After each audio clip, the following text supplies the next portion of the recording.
Bendito é o fruto do vosso ventre, Jesus. Santa Maria, Mãe de Deus, rogai por nós, pecadores, agora e na hora de nossa morte. Amém. Em nome do Pai, do Filho e do Espírito Santo. Amém. Boa noite. Boa noite. Podem sentar-se. Obrigado pelo convite. Obrigado, por favor. Obrigado pela oportunidade de estarmos aqui dando continuidade na segunda parte. Quem não pôde participar da primeira parte está gravado. E aí pode assistir depois. E nós estamos ao dispor, de repente, para qualquer partilha, dúvida, no que estiver ao teu alcance. Eu gostaria de iniciar essa segunda parte fazendo uma introdução breve e que eu penso que será uma introdução extremamente importante, talvez o fio condutor desta noite. Eu quero falar sobre o conceito de pecado e quero falar sobre decisão e escolha. Conceito de pecado, decisão e escolha. Se você prestar atenção nessa introdução, eu digo para você que essa segunda parte vai ser muito fácil de todos nós superarmos e certamente praticarmos, porque esta é a intenção. A igreja nos ajuda a entender no catecismo que conceito de pecado é desordem. Conceito de pecado é desordem. Alguns, para poder memorizar de forma mais prática, atesta que o pecado ele é quando eu erro o alvo. Mas o conceito de pecado é desordem, mas também conhecido como quando eu errar o alvo. Ok? Bom, quando se fala do ponto de vista de administrar a fé, do ponto de vista da dimensão financeira, tudo aquilo que não está em ordem financeiramente está em desordem. E no ponto de vista da fé, tudo que está em desordem diz respeito ao. Então, quando eu não administro bem, Valdir, do ponto de vista da fé, eu estou errando o meu alvo. Se eu erro o alvo, eu corro o risco de ser um candidato para a desordem. E desordem, do ponto de vista da fé, é pecado. Percebe como o tema do pecado ele também está dentro dessa dimensão financeira no ponto de vista da desordem. Obrigado, querido. Então, vamos olhar para o coleguinha sorrindo e diz: tudo em ordem, por favor.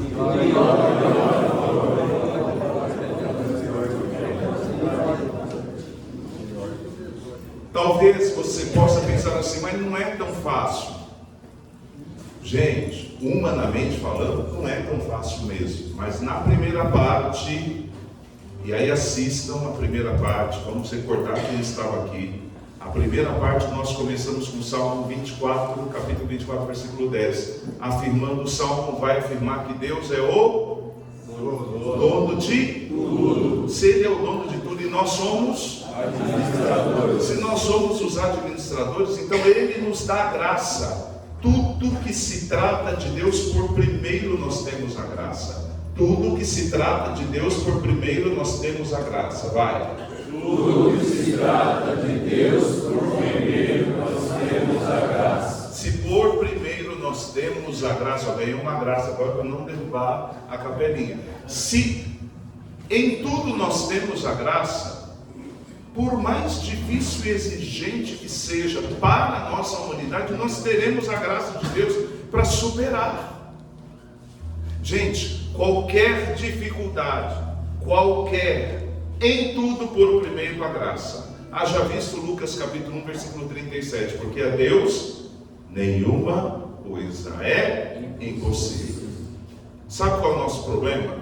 E aí por isso que parte para a desordem, por isso que muitas vezes nós erramos o alvo, porque nós queremos conduzir a situação ao nosso modo e à nossa maneira, e como nos convém. E às vezes a gente quer botar Deus nesse negócio. Quando se fala dessa dimensão de administrar a fé no ponto de vista financeiro, nós queremos trazer a dinâmica, a temática, a prática para o nosso olhar, para o nosso mundo, para o nosso universo. Olha para o coleguinha e diz: a quem tem Deus nada falta. A quem tem Deus nada falta. Do contrário, vai faltar muita coisa. Vai faltar muita coisa. O que é faltar muita coisa? Tudo.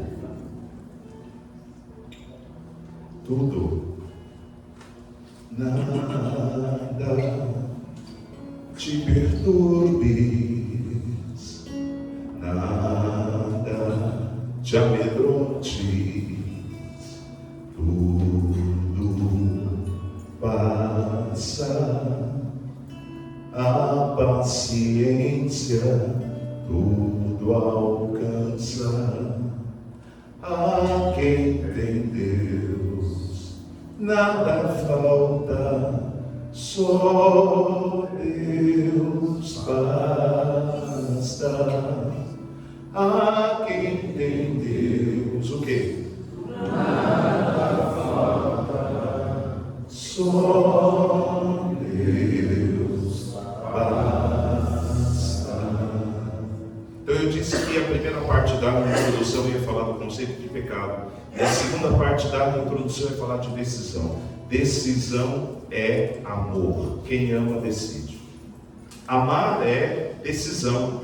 Vem da raiz ágape, da raiz agape, que significa é um amor daquele que dá a vida. Então esse tema fica leve, esse tema fica menos exigente. Administrar a fé no ponto de vista financeiro, quando eu faço com amor. Agora, gente, presta atenção, fazer com amor não é coisa fácil não, porque eu não sei aonde que começaram a trazer essa simbologia do amor, essa coisa de coração, aí deram uma romantizada e fazem símbolo. Gente, quando se fala de amor, o negócio pega sim. Amor é coisa séria. Repete, amor é coisa séria. Coisa séria. Amor é duro, o amor é exigente. O amor não é mole não. Amor não é para quem é mole. E se eu estou conversando com homens, os homens sabem o que é dureza. Mas lembra que eu comentei lá no retiro, quem fez o retiro, agora o último, que eu disse que quando nós homens, ou quando o homem está no papel dele, no lugar dele, não tem esforço nenhum, ele simplesmente faz o seu papel. Não nos foi permitido alguma coisa além do que a gente possa suportar. Tenha certeza disso. Repete comigo: não me foi permitido. Não me foi permitido. Nada do que eu possa. O quê? Suportar. E suporte é dar o suporte, ter estrutura. E Deus nos dá esse suporte. Deus é essa estrutura por excelência e também manifesta essa estrutura através do outro. Então é o seguinte: administrar a fé do ponto de vista financeiro, você precisa acolher essa temática com amor na sua vida. E amor é: eu decido, eu escolho por ela. Tudo aquilo que você vai ouvir agora. Ame, escolha. E se ainda não está no teu radar de escolha, escolha agora. Tome a decisão agora. Eu vou seguir esse negócio aí. Simples. Vamos sorrir para o colega e vou falar: é simples. Ame esse negócio. Tome a decisão.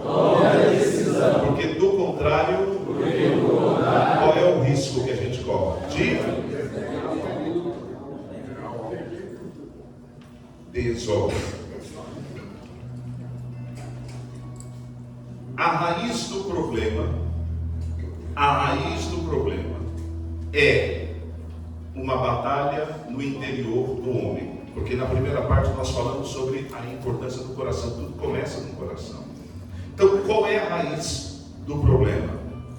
Está no interior. Aqui há duas perguntas importantes para todos nós. Por que? Primeira pergunta. Por que, mesmo sabendo que Deus é o dono, temos tantas dificuldades? Principalmente financeiras. Por que, mesmo sabendo que Deus é o dono, temos tantas dificuldades? Segunda pergunta. Por que a ansiedade, a escassez? Todas as vezes que eu falar sobre escassez, escassez significa aquilo que falta, é a falta.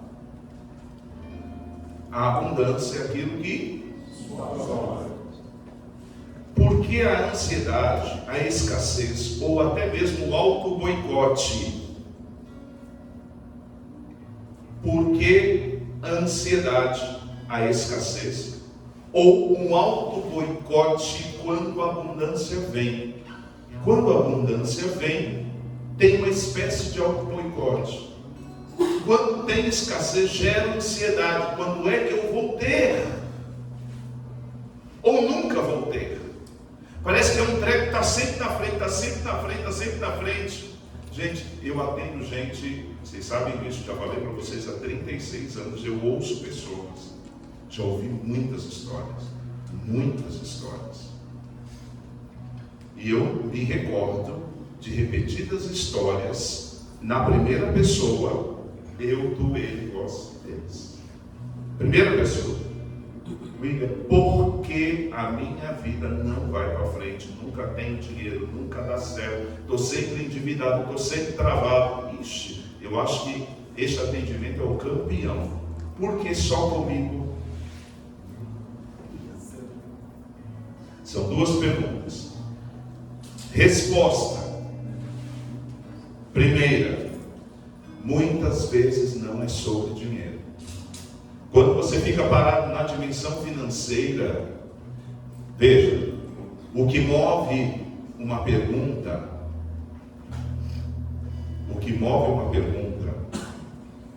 é o quê?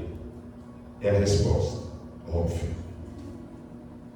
Mas tem gente que faz a pergunta e quer uma resposta pontual. Para uma pergunta, uma resposta. Você tem que entender que o que move uma resposta é um bom conteúdo. E para você obter um bom conteúdo de uma resposta, você tem que aprender a fazer a pergunta.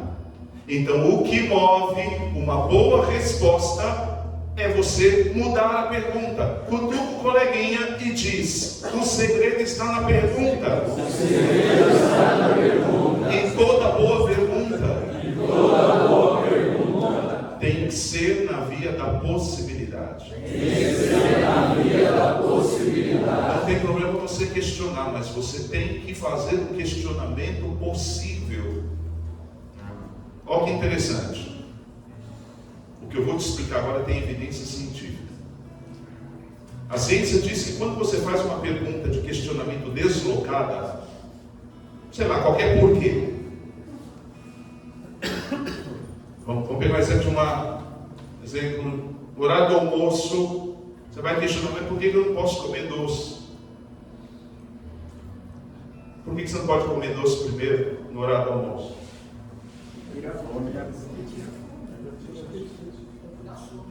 Não é uma pergunta para uma resposta óbvia. Você poderia responder por que sim, por que não. Posso comer doce? É hora do almoço? Não. Agora, a ciência diz que isso é um tipo de pergunta, de questionamento óbvio e pontual. Agora, se você fizesse uma pergunta de possibilidade, em que momento poderei comer um doce saudável que possa agregar no meu almoço? Não foi a mesma pergunta? O que muda nesse segundo exemplo? Ela é uma pergunta de possibilidade. O que muda na administração da fé e para uma boa resposta financeira é você fazer uma pergunta de possibilidade. Então, ao invés de você ficar perguntando por que lhe falta dinheiro, ou porque tem muito dinheiro, e continuo com alguns problemas, você tem que mudar a pergunta. Então, a primeira resposta é: muitas vezes não é sobre dinheiro. E na primeira parte eu disse, não é mesmo. Segundo, se não é sobre dinheiro, é sobre o quê? Repete comigo. É sobre dependência emocional. É sobre dependência emocional. E problema nas relações. E problema nas relações. Gente, nós não estamos falando de dinheiro, nós não estamos falando de números, nós estamos falando sobre dependência emocional, nós estamos falando sobre problema nas relações. Se você ajustar o botão da dependência emocional, se você ajustar o botão das relações, você terá um êxito financeiro. Por que eu terei um êxito financeiro? Porque eu vou ajustar o botão da administração da fé. Duas armadilhas muito comuns. Primeira armadilha: o dinheiro como ídolo. O dinheiro como ídolo. Tanto para a dimensão da escassez, quanto para a dimensão da abundância. O dinheiro como ídolo. Vocês sabem que quando se fala de ídolo, pressupõe idolatria. Idolatria é o quê? Tiro uma coisa de lugar e coloco outra. No ponto de vista da fé é: tiro Deus e coloco o dinheiro. Simples assim. Para quem está na escassez, dentro dessa primeira armadilha, para quem está na escassez e tem o dinheiro como ídolo, o dinheiro vira um Deus com letra minúscula a ser perseguido dia e noite. Eu não tenho, preciso ter, eu não tenho, preciso ter, eu não tenho, preciso ter. O indivíduo nem dorme, e principalmente homens. É muito forte esse tema do dinheiro para o homem. É que eu não tenho muito tempo para explicar isso, mas é muito forte. Homem não pode brincar com falta de dinheiro. É um problema. É um problema para a nossa psique. Ok? Segundo, a ansiedade toma conta. Outro, a relação com a esposa, para aqueles que são casados, que trata o dinheiro como ídolo, no ponto de vista da escassez, nós estamos falando de uma armadilha. A relação com a esposa e os filhos fica como? Tensa. Eu me lembro quando meu pai, me lembro da minha mãe contando a história, eu era pequeno. Mas, do meu pai que bebia, recebia antigamente o ordenado no envelopinho. Alguém é dessa época? E ele vem da empresa, passando de bar em bar, de boteco em boteco. Em algum desses botecos, o que aconteceu com o envelope? A minha mãe disse que ele não lembra se ele perdeu, se ele gastou, se alguém pegou. O fato é que ele chega em casa para cuidar de 5 filhos, eu sou o mais velho, sem o ordenado inteiro do mês, que já era pouco. Olha para o coleguinha e diz: o que você acha dessa história?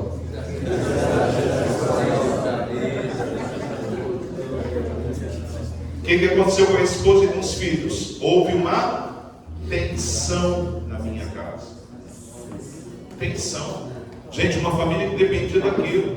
Minha mãe conta que ela foi na vizinha pegar um pouquinho de arroz para cozinhar para a gente. Depois mudou de vizinha para pegar outra coisa. Tensão, armadilha, ídolo, escassez. O homem, quando ele está navegando na escassez e tendo, porque tem o dinheiro como ídolo, e isso é uma armadilha, ele fica sempre estressado, normalmente ausente, principalmente estressado e ausente, mesmo estando dentro de casa. Já viram essa história? Está na escassez. O dinheiro como ídolo. Dentro de casa ele está cabeça no mundo da lua. Quer dizer, ele está e não está. Deixa eu contar um segredo para vocês. Quem é casado, se você está passando por esse momento, sabe qual é o santo remédio nesse momento?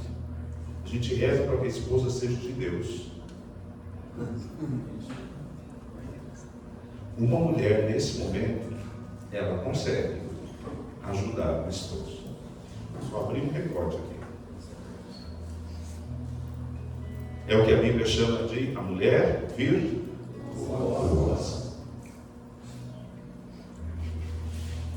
se eu não tenho essa mulher virtuosa? A gente vai avançar um pouco mais. Mas é nessa hora que, se, presta atenção, tem estresse. Qual é o contrário de estresse? Se de um lado eu tenho estresse, o que eu deveria ter do outro? A calma, a paciência. Então, vocês falaram paciência. A gente tem que prestar atenção nos termos que a gente usa, tá? Cutuca o coleguinha do lado e diz assim: não dorme agora, presta atenção.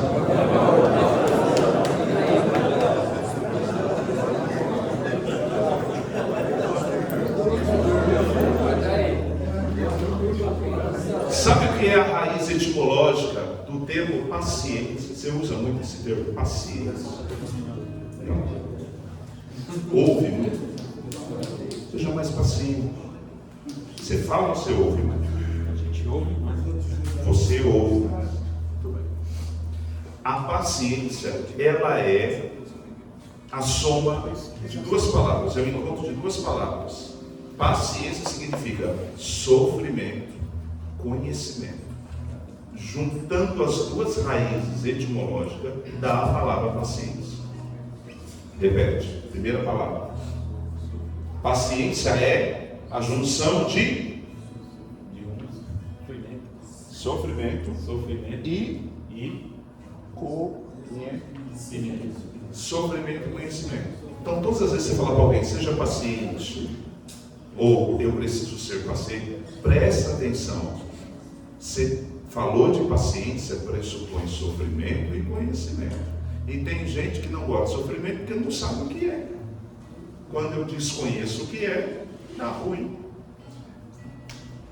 Gente, presta atenção numa coisa: sofrer não é coisa ruim, desde que você olhe pela ótica da fé. Sofrer sem nunca deixar de amar. Sofrimento na vida do cristão não tem cunho negativo. Sofrimento na vida do cristão deve ter um cunho de fé, esperança e amor. Porque o sofrimento, ele é só a via que me leva ao Deus que não morre do ponto de vista da esperança. A nossa esperança está viva. Sofrer sem nunca deixar de amar. Sofrer é um problema. Então, a paciência não é coisa ruim. Paciência está lá. Um dos frutos do Espírito, na lista de São Paulo, em Gálatas, capítulo 5. É fruto, vem de Deus. Então, o que é paciência? Desde que eu vivencie bem no Senhor a via do sofrimento e a via do conhecimento. Então, por que a gente sofre? Porque não se abre ao verdadeiro conhecimento do Espírito. Bom, se eu me distraio do conhecimento, qual é a outra perna da raiz da paciência?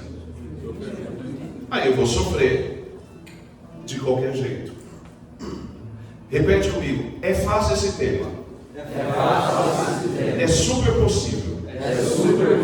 Eu preciso viver cada processo de acordo com o processo.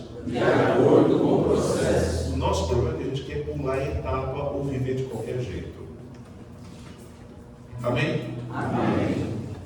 Outra coisa, para quem está na escassez e tem o dinheiro como ídolo, como a armadilha primeira. O dinheiro ou a falta dele dita o seu humor e a sua paz. Faltou dinheiro, olha para o fulano. Quando chega na família, chega para a esposa, chega para o filho, quando tem mais coisas, assim: olha, não fala com ele hoje, porque hoje ele recebeu uma notícia, as coisas lá no trabalho, teve um cliente que, olha, fizeram uma organização financeira, não deu muito certo. Deixa ele quietinho. Mexeu com o humor e mexeu com a paz. O que significa isso? A armadilha, o dinheiro é ídolo, você está com problema de escassez. Você está olhando para tudo, para qualquer lado, menos para cima. Pergunta para o coleguinha: essa armadilha está aí? Ou ela já passou longe, ou nem passou?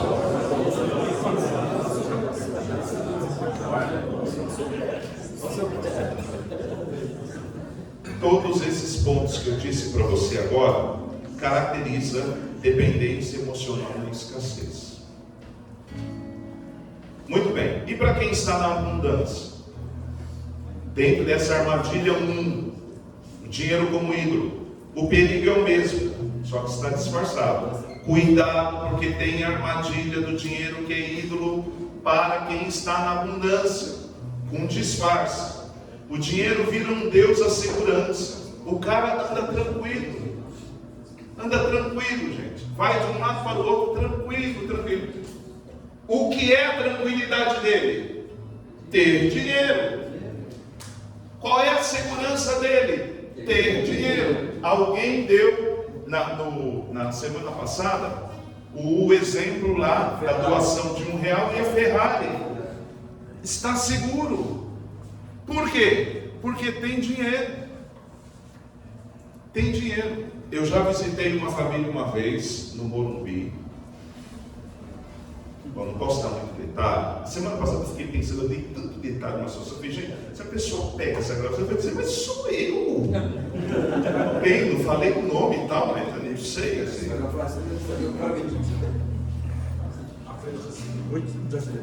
Mas eu fui visitar uma família muito bem funcionada. E eu achei interessante porque o rapaz me contou um testemunho que envolvia uma moeda estrangeira. E ele botou Deus dentro daquele testemunho. Eu achei assim tão internacional aquele testemunho. Eu falei, que diferente, eu nunca ouvi um testemunho que tem a ver com dólar.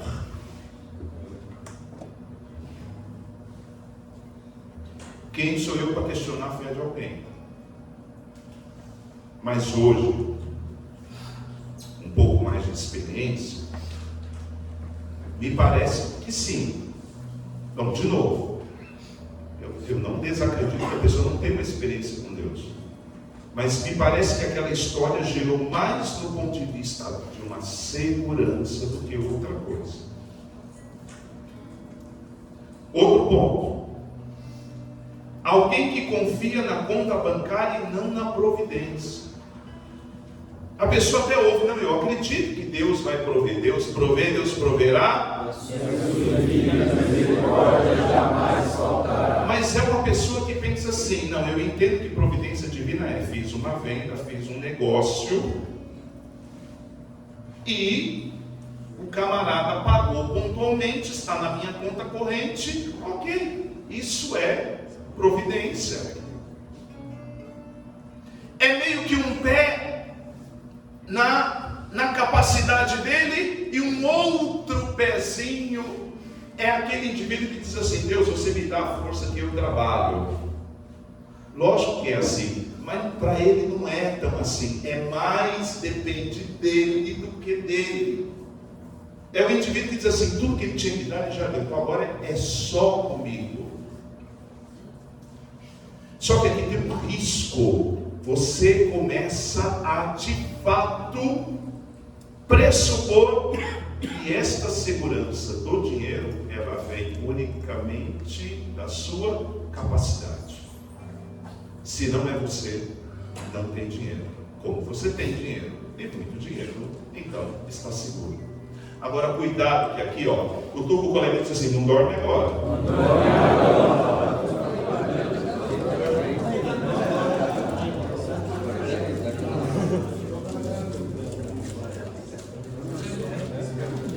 Vamos imaginar que esse indivíduo da abundância, que está dentro dessa lista, dessa armadilha do dinheiro como ídolo, tem um filho, 2 filhos, 3 filhos.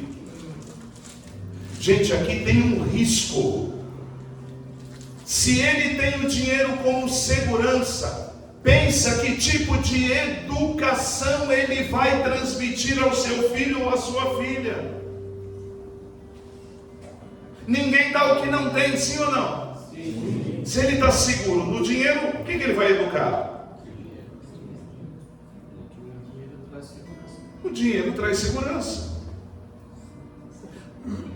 Sabe o que significa a palavra educação do ponto de vista etimológico? Educar alguém, Valdir, é ajudar o indivíduo a sair de dentro de si. Você não é o pai de Fábio?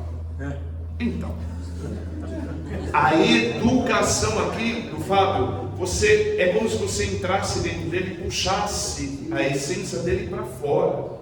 Gente, é trazer a essência de alguém para fora. Trazer a essência de alguém para fora, em vários estágios da vida.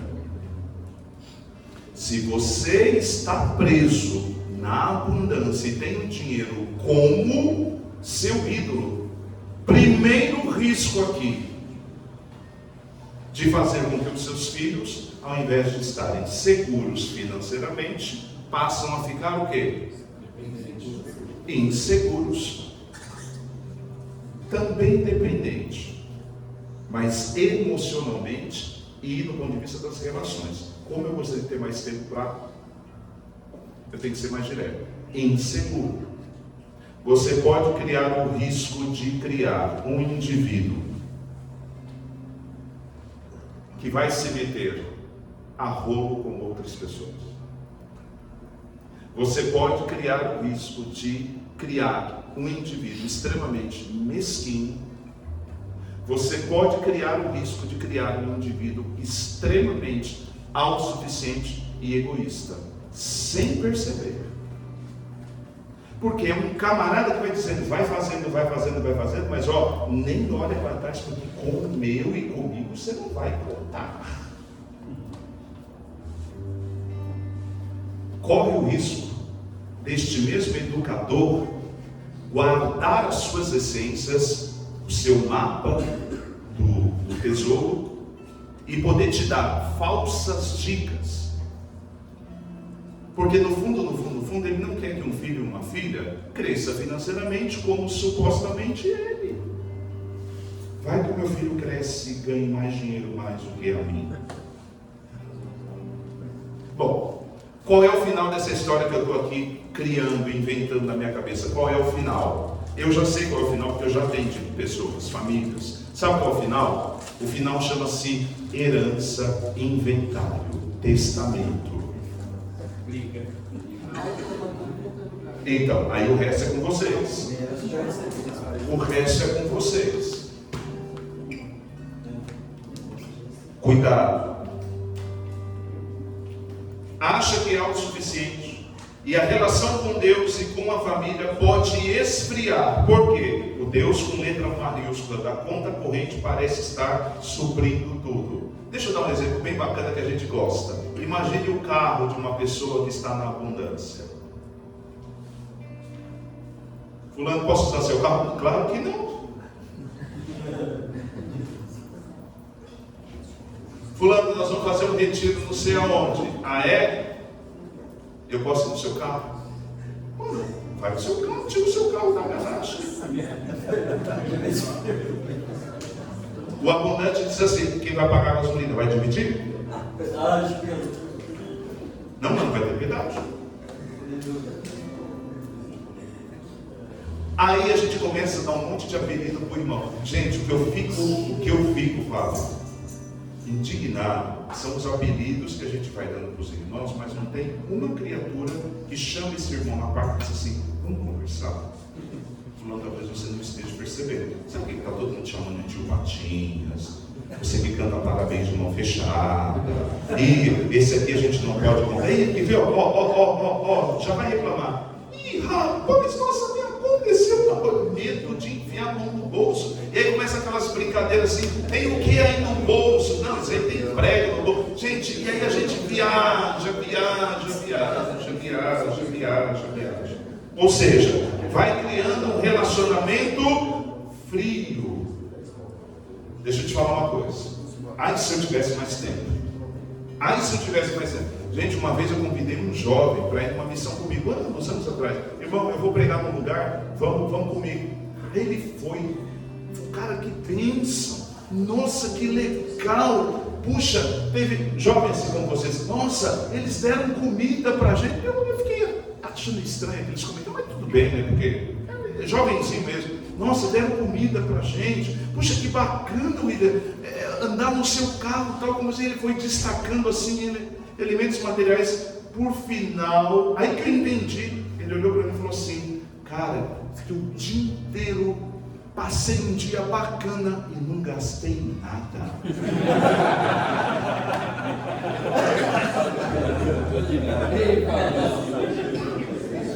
Posso terminar o bate-papo aqui?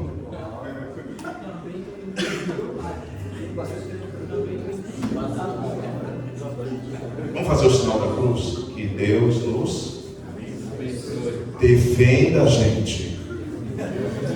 Vocês não prestaram atenção no exemplo? Eu estou aqui falando do abundante de uma armadilha. De novo, que Deus nos defenda. Pelo amor de Deus, William, eu não gastei nada. Falei, cara, qual foi a sua experiência com Deus? Eu não gastei nada. Tanto é que ele desceu do carro, aí que eu percebi assim: pô, da próxima vez eu estou disponível para ir. Eu falei, será que ele quer continuar não gastando, poupando? Vamos falar para o coleguinha? Cuidado.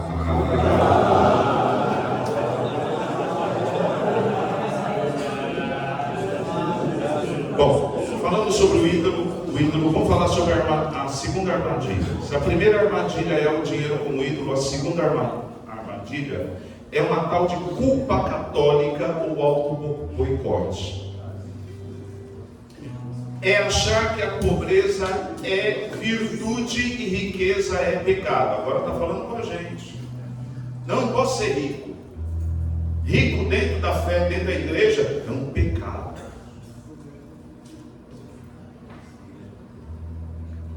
Eu também. Fiz também com você. Ou então, achar que ser humilde é ser pobre. Gente, eu já fui na casa de pessoas e já ouvi de pessoas dizendo assim: nossa, você precisa de ver aquela família, uma família tão humilde, eles são tão pobres. Gente, cala a boca. Fala para o coleguinha. Cala a boca. Isso é o quê? É uma armadilha de culpa católica. É humilde, é pobre porque Deus quer que você seja assim. E ponto final. Cuidado.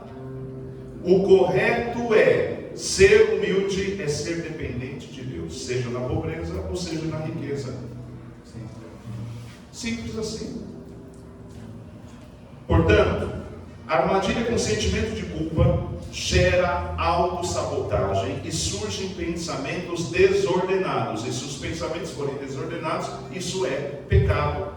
Deus não quer que nós pecamos no ponto de vista da dimensão financeira. Ele quer que nós administremos os nossos bens com aquilo que é a abundância da fé. Sem culpa. Fala para o coleguinha: Deus quer te ver bem. Deus quer te ver bem. E com seus bens, você abençoe os outros. Aliás, do ponto de vista de bens, o que você acha que vai ter no céu? Como é que a igreja nos ensina a chamar a Eucaristia? Chamamos a Eucaristia de banquete, a maior riqueza.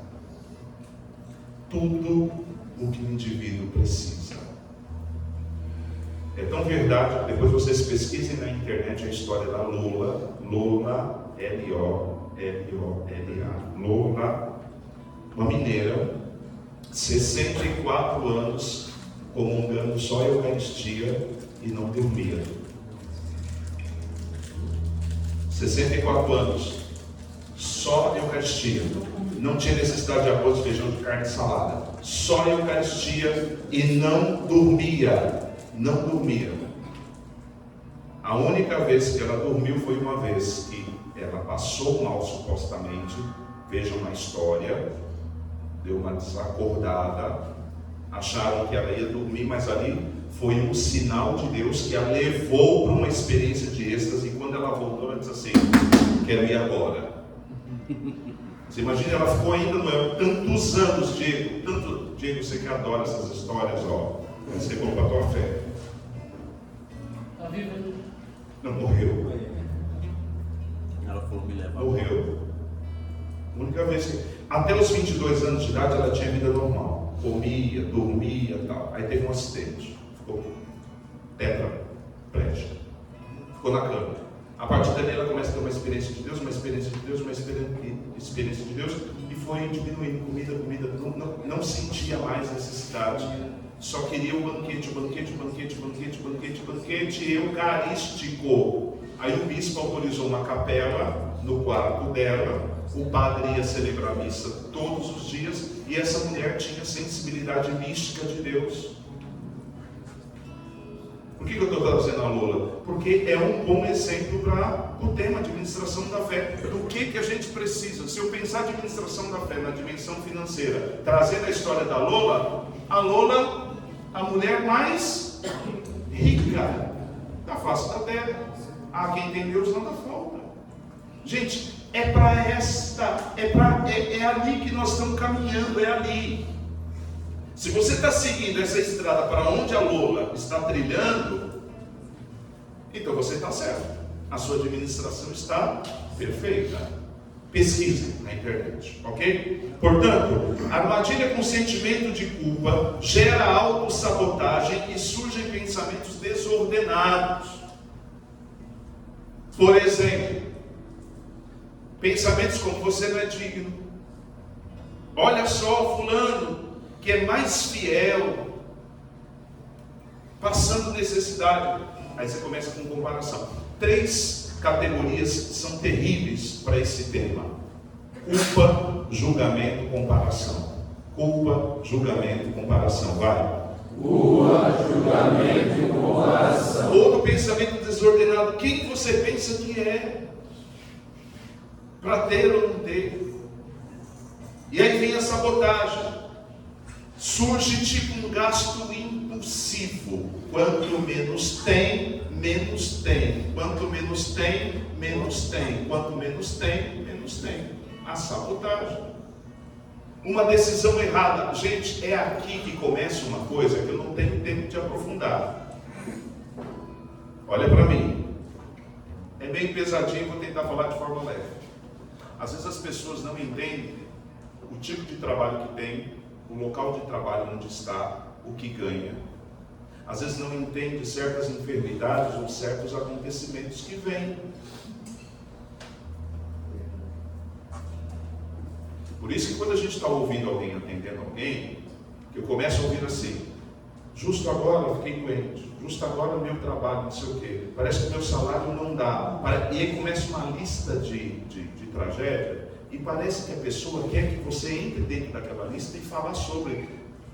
Muitas vezes não é sobre essa lista de tragédia, é sobre uma outra coisa que nós estamos falando, provavelmente de autossabotagem.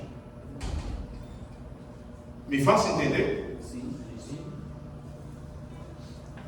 Pergunta para o coleguinha, você entendeu? Sim.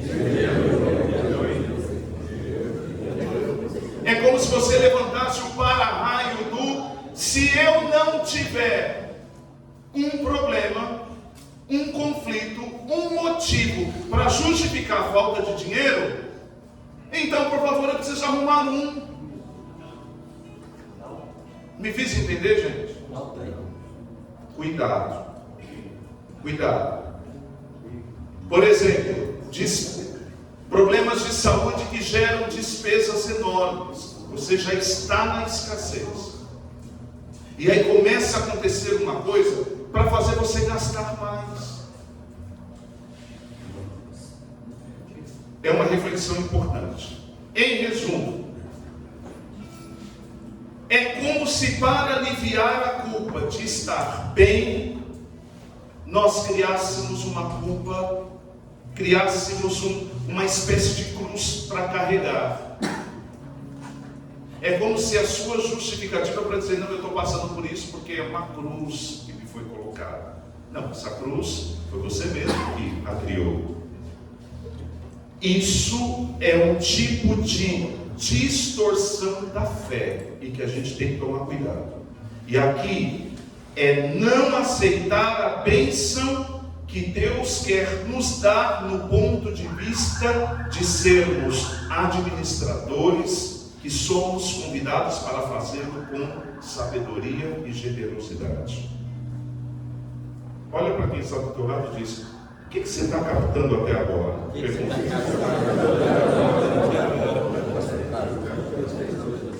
E aqui eu já vou caminhar para o final. Não vamos precisar de uma outra semana, não sei que vocês queiram que eu venha aqui para poder, vai ser de saudade de mim e tal. O que te chama a atenção até agora? Rápido, respire e fala. Pense. Uma palavra, uma frase. Ninguém tem tanto que não tem nada para receber, e nem tão pouco que não tem nada para dar. Ok.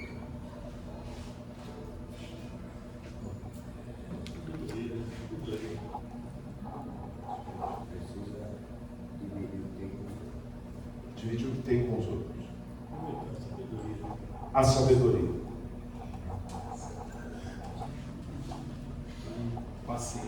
Paciência. E o que é paciência? Duas coisas. Bom, mas qualquer sofrimento, irmão, a paciência. Qualquer sofrimento,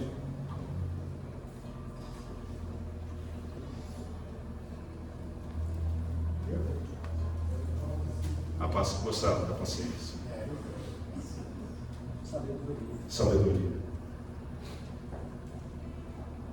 Acho que inteligência, A inteligência. Muito bem. amor. Amor. Conhecimento. Paz. O vizinho. Paz. Paz. Discernimento. Discernimento. Equilíbrio através da fé. Equilíbrio através da fé. A dor. O povo com Deus é muito. O bom com Deus é muito. Sabedoria. Sabedoria. Bom, final me sobrar tempo, quero ouvirmos mais. Qual é o caminho da libertação? Abra o número 3 com a sua mão. Sobriedade, partilha, confiança. Vai. Sobriedade, partilha, confiança. O que é a sobriedade, gente? É um antídoto contra a ansiedade ou consumismo. É distinguir entre o que eu quero e o que eu preciso.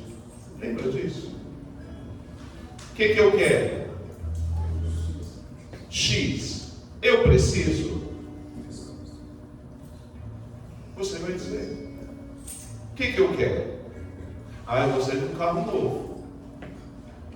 Eu preciso. Eu preciso. Qual carro? Quais as possibilidades? Quais as condições?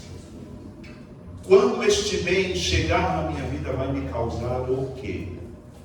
Para minha casa, para minha família, para os meus. Pensa em tudo. Tem gente que diz assim: vou comprar esse carro novo, que aí a turma da igreja, quando eu chegar na paróquia, pronto.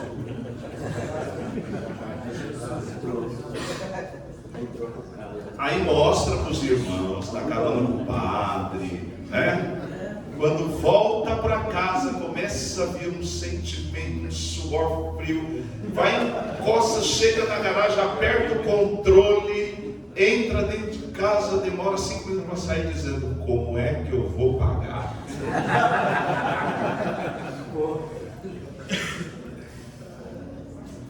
Isso envolve o quê? Orçamento familiar. A sobriedade está na contramão do desespero. Está na contramão da ordem. Sobriedade é ordem. O contrário é desordem. Posso dar um exercício simples para vocês que tem a ver com sobriedade?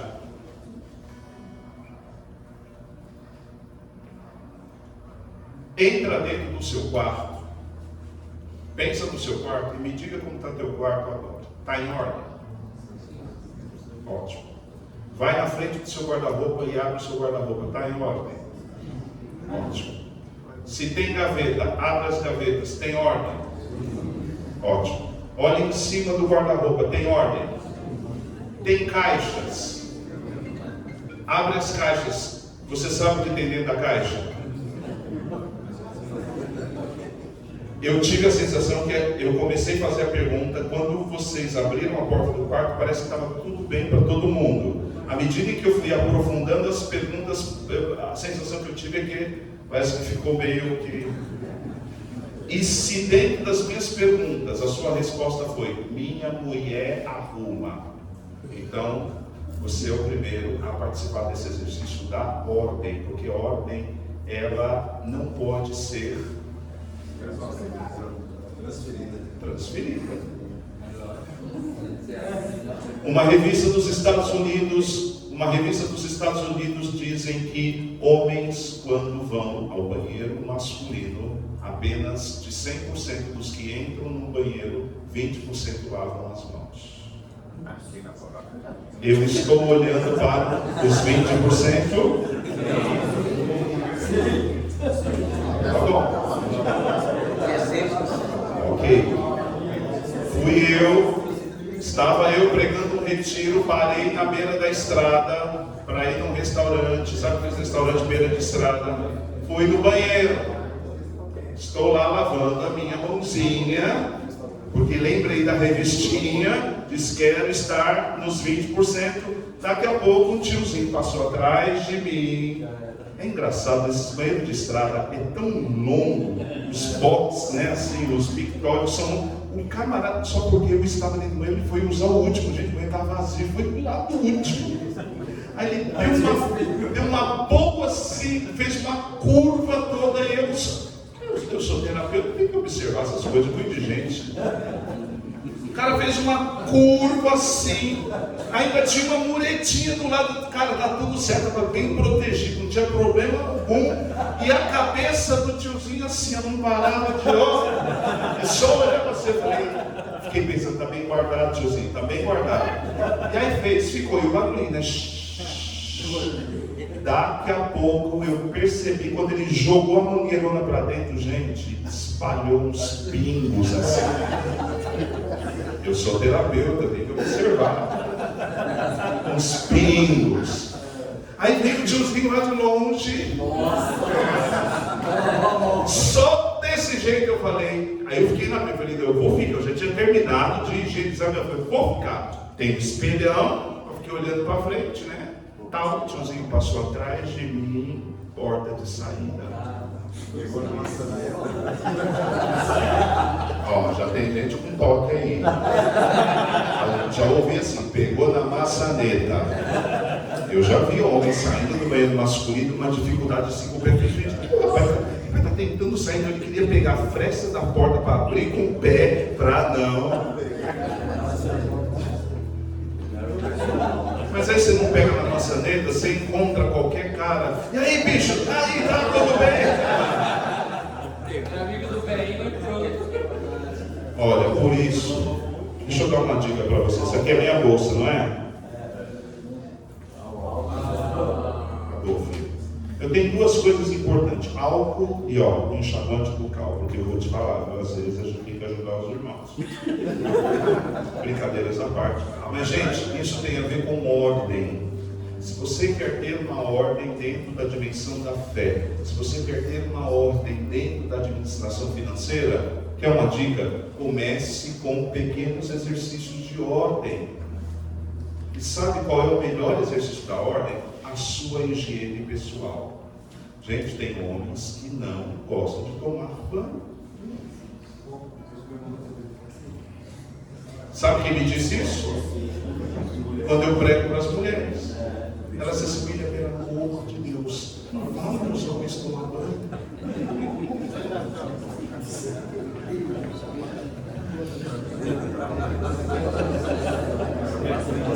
Você quer ter uma boa vida financeira, você não troca nem a cueca. Tira a cueca, vira do avesso e põe.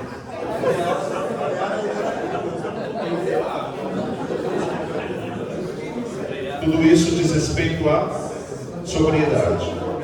E aí, no ponto de vista dos filhos, para quem é casado, no ponto de vista de quem você ajuda, é preciso ensinar, dar um exercício sóbrio, ensinar os filhos pelo exemplo, no ponto de vista de valor. Às vezes se preocupa com o valor financeiro, mas não se preocupa com o valor da vida. Isso é importante. E outra coisa, o sóbrio, ele encontra alegria.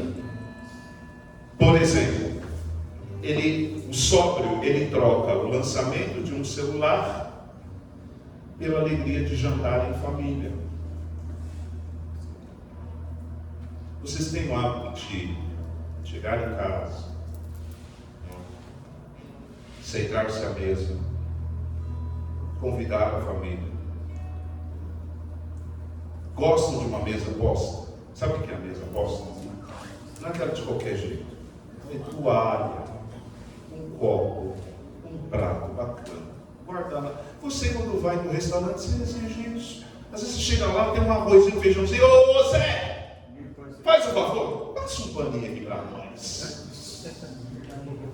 Gente, você chega na tua casa de qualquer jeito. Ainda se leva um amigo, senta aí, mano.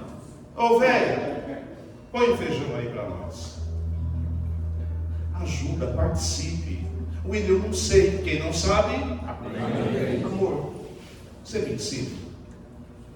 Gente, eu vou ficar tão feliz se você chegar em casa e falar assim: amor, amanhã nós vamos fazer o arroz junto.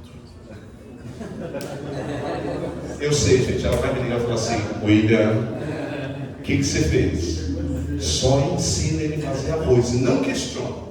Amor, a louça é por minha conta. Não adianta falar que vai queimar, né? Se queimar, vai aprender. Vai aprender. Vai aprender. Você entendeu? Gente, é um barato. Aquele homem que aprende a limpar a casa, ele não sabe, de repente se engonçado, mas um dia ele vai, cara. Vai. Acorda antes, faz um cafezinho para a esposa, para os filhos. Chega na frente, isso é sobriedade. Segundo, o que é a partilha?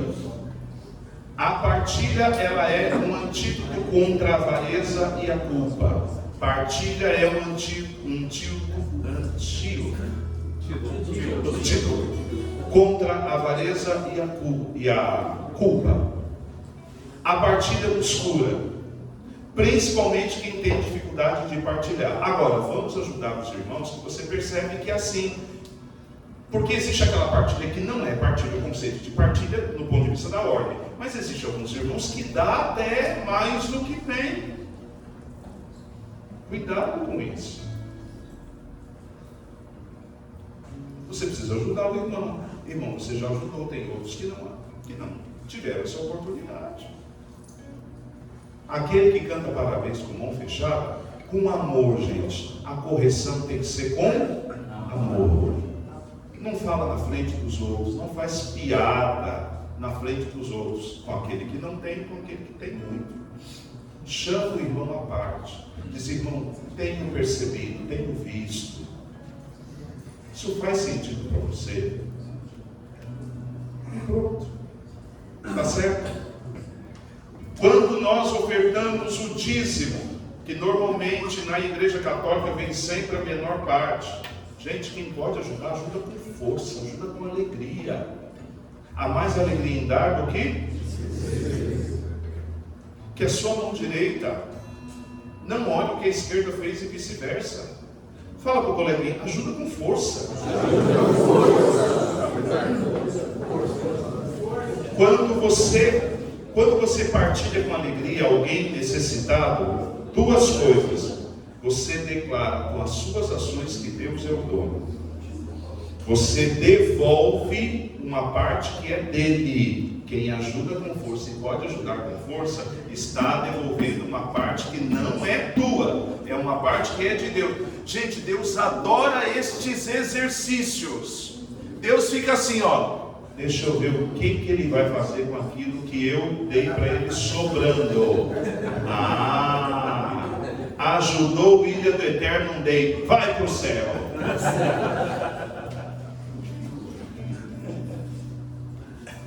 Não é é dele. E nós quebramos o poder do dinheiro sobre nós. Nós doamos para sobreviver o verdadeiro sentido da vida, que é o céu. Isto sim é libertador. Não tenha medo. Não tenha medo. A partilha nos torna canais da graça de Deus e não apenas depósitos egoístas. Repete comigo: a partilha nos torna canais da graça de Deus e não apenas depósito egoísta. E por último, a confiança, que é a fé na providência. É o remédio para o medo. Ou você confia, ou você confia. O Valdir, você gerou quantos filhos? 2. O Fábio e a Daniel. Daniel. A confiança, Valdir, é o remédio para o medo. É acreditar na promessa de Jesus. Quando você fala, do ponto de vista da confiança, quando você olha para o teu pai, o que você sente? O que você diria para ele agora, publicamente, do ponto de vista da confiança? Confiança. Ele passa segurança. Que segurança? Vai trabalhar para cada um. É um tipo de segurança.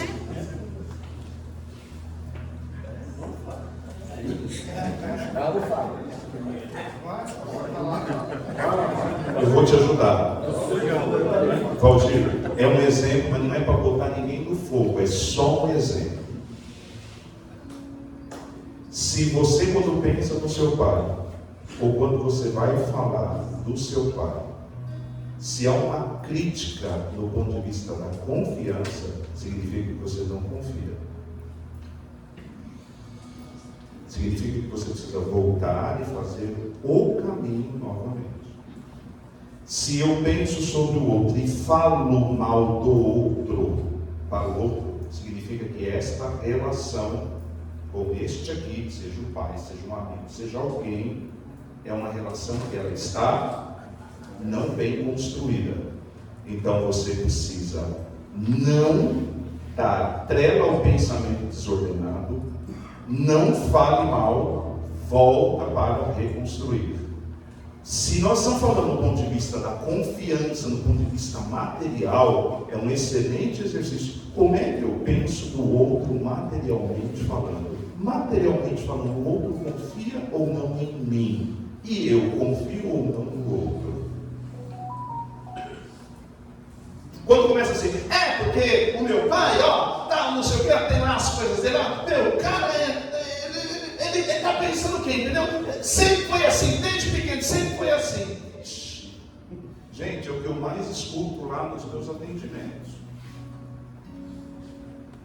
E sabe onde essas histórias começam? Dentro de casa. Pergunta agora para o filho. Cadê o filho?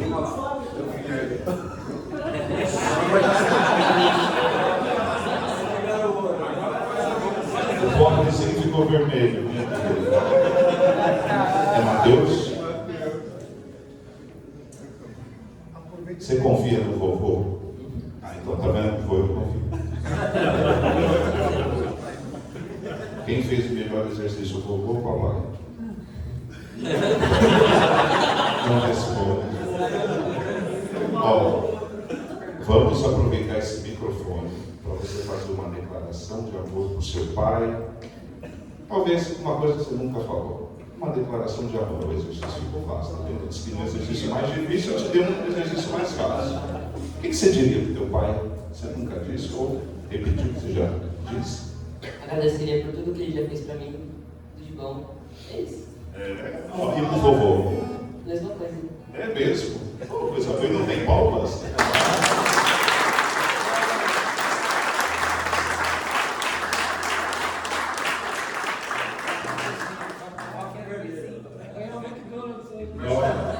Nove horas e 29 minutos, eu disse que ia terminar no horário. Então, gente, a confiança, Valdir, brincadeiras à parte, a confiança é acreditar na promessa de Jesus. E se a sua promessa tem a ver com a promessa de Jesus, você está no caminho certo. Gente, se o caminho não foi bacana, é simples. Primeira reunião de família, chama o Fábio e a Daniela e disse: meus filhos, senta aqui um pouquinho. Gostaria que você dissesse para o pai, onde é que o pai não acertou? Uma linha de erro. Simples, amor e perdão. Simples, gente. João 8, 32, 34, a verdade vos simples, é só isso. Deixa eu falar uma coisa séria. Eu sei que, já estou no tempo. Se você não prestou atenção em nada do que eu falei, presta atenção no que eu vou falar agora. Do ponto de vista familiar, se você ganhar a bênção de alguém, isso pode funcionar como um exorcismo na tua vida, material e espiritual. Não deixe nada embaixo do tapete. Às vezes você tem um filho, um irmão passando por uma situação terrível. Isso pode estar por trás de uma palavra de maldição, sabia? Às vezes ele colocou na cabeça dele que você tinha condição de ajudar e você não ajudou, por isso que ele está vivendo aquela situação. E às vezes não é verdade, porque é uma coisa que só está na tua cabeça. Isso vale para vício do álcool, das drogas, para as dependências. Chega no outro e abre a história. Tem uma história dentro de mim, meu pai, minha esposa, meus filhos, tem uma história dentro de mim que não sai da minha cabeça. Tem paciência, me ouça que eu vou tentar contar. Escuta com calma. Eu coloquei isso na minha cabeça, Papa, isso é verdade? Não é. Se não for, me abençoe, por favor. Eu estou pegando vocês como exemplo, nada contra, é só para dinâmica, viu, Valdir?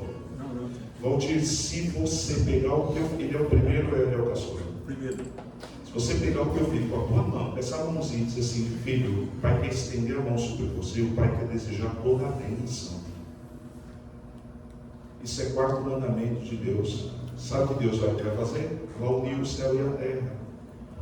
Às vezes você está passando por um problema de enfermidade, às vezes você não está bem no teu trabalho, às vezes você está com uma dificuldade financeira, ou às vezes você está no melhor momento, abundante, mas você não sabe nem o que fazer, você se perdeu nos seus propósitos. Uma bênção, uma verdade, uma história bem colocada, começo, meio e fim, você abre com portas de bênção para o outro. Gente, é só isso. Portanto, briga dentro da família, problemas de relacionamento em quintal, em condomínio, vai resolvendo esses perrengues, leva isso para a confissão, no terço reza isso na intenção. Isso tem a ver com uma dimensão financeira mais abundante, e aí você melhora o ponto de vista da confiança e dessa providência, ok? Por último, não é uma questão de passividade, é trabalhar com dedicação, fazer a sua parte com excelência e dormir em paz. Você consegue dormir e acordar em paz? É sobre isso. Mas também, ao mesmo tempo, peça ajuda da comunidade. Diz assim: olha, eu sinto que está tudo bem na minha vida, mas pelo tempo que a gente caminha junto, você acha que eu posso prospectar um pouco mais na fé? O irmão vai te ajudando, uma boa orientação espiritual. Isso é muito importante você compartilhar, sabendo que quem sustenta a nossa casa, o nosso trabalho, não somos nós, mas o Pai do céu. Fica de pé, por favor. Poderia dar as mãos para o irmão?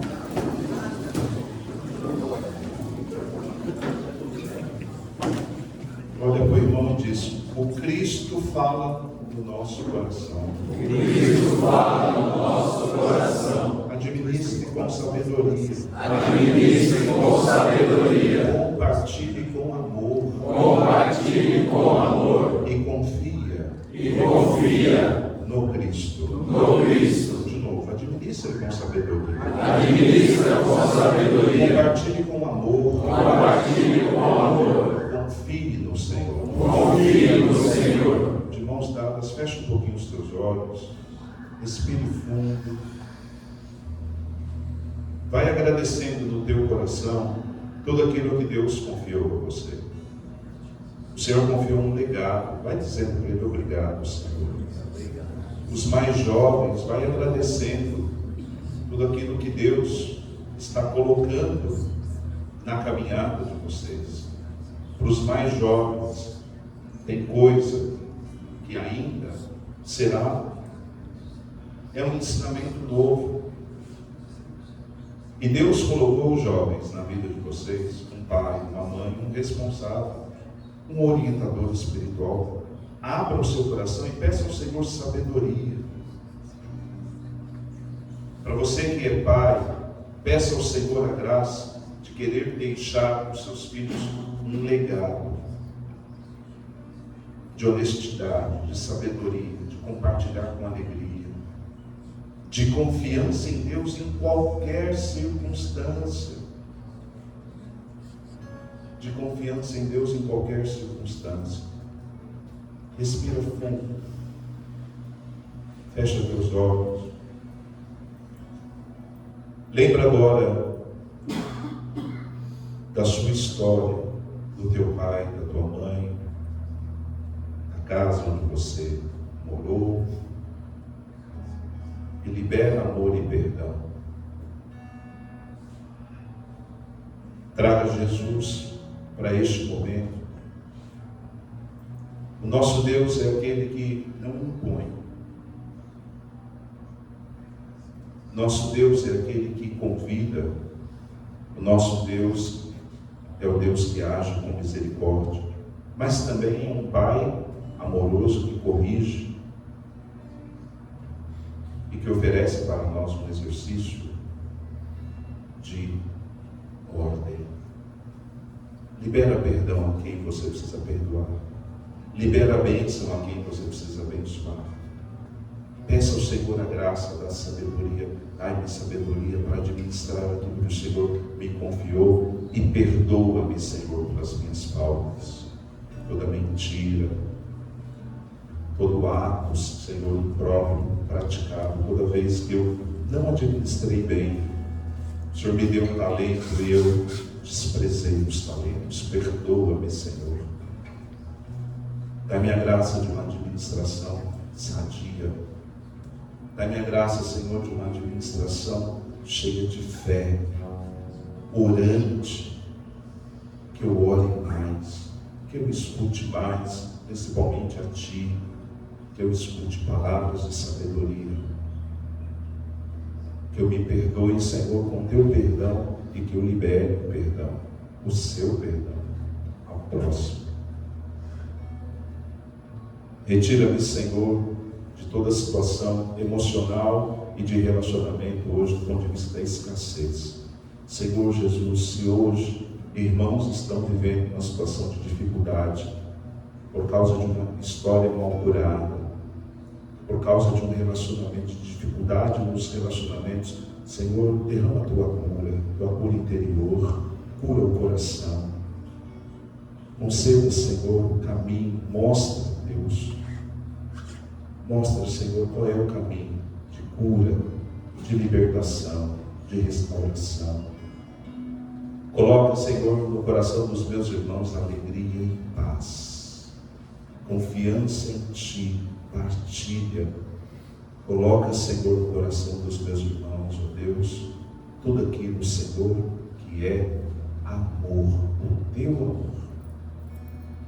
Glória ao Pai, ao Filho e ao Espírito Santo. Como era no princípio, agora e sempre. Amém. Quero te convidar a dar um abraço, mas não pode ser um abraço qualquer. Deixa eu te falar uma coisa. Seja um profeta agora do irmão. Se você conhece o irmão e sabe que situação que ele está vivendo, vai ser um profeta do amor na vida dele. Fulano, estou rezando por você. Fulano, conte comigo. Enfim, o que você perceber de mais profundo, você vai dar um abraço e você vai ser profeta. Tá certo? Quem sabe, neste abraço, Fulano, Vamos agendar uma partilha, ou na tua casa, você vai na minha casa, para a gente aprofundar esse tema na prática. Eu quero que você conte comigo. Eu gostaria que esse abraço fosse, lembra daquele abraço, aquele ombro amigo, mas que de fato o irmão pudesse contar com um abraço de irmão. É um abraço que vai dizer para o outro: pode contar comigo. E se você tiver alguma coisa para falar para alguém, já aproveita que o momento é agora.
Conta comigo, hein, cara? Pode contar comigo, viu? Você também. Obrigado. Meu irmão, pode contar com a gente que você precisar, viu? Tá? Você também. Comigo, hein?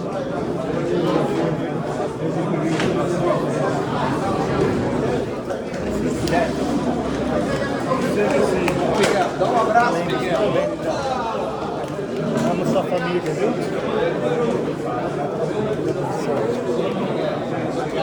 Bora, Mané. Você quer um?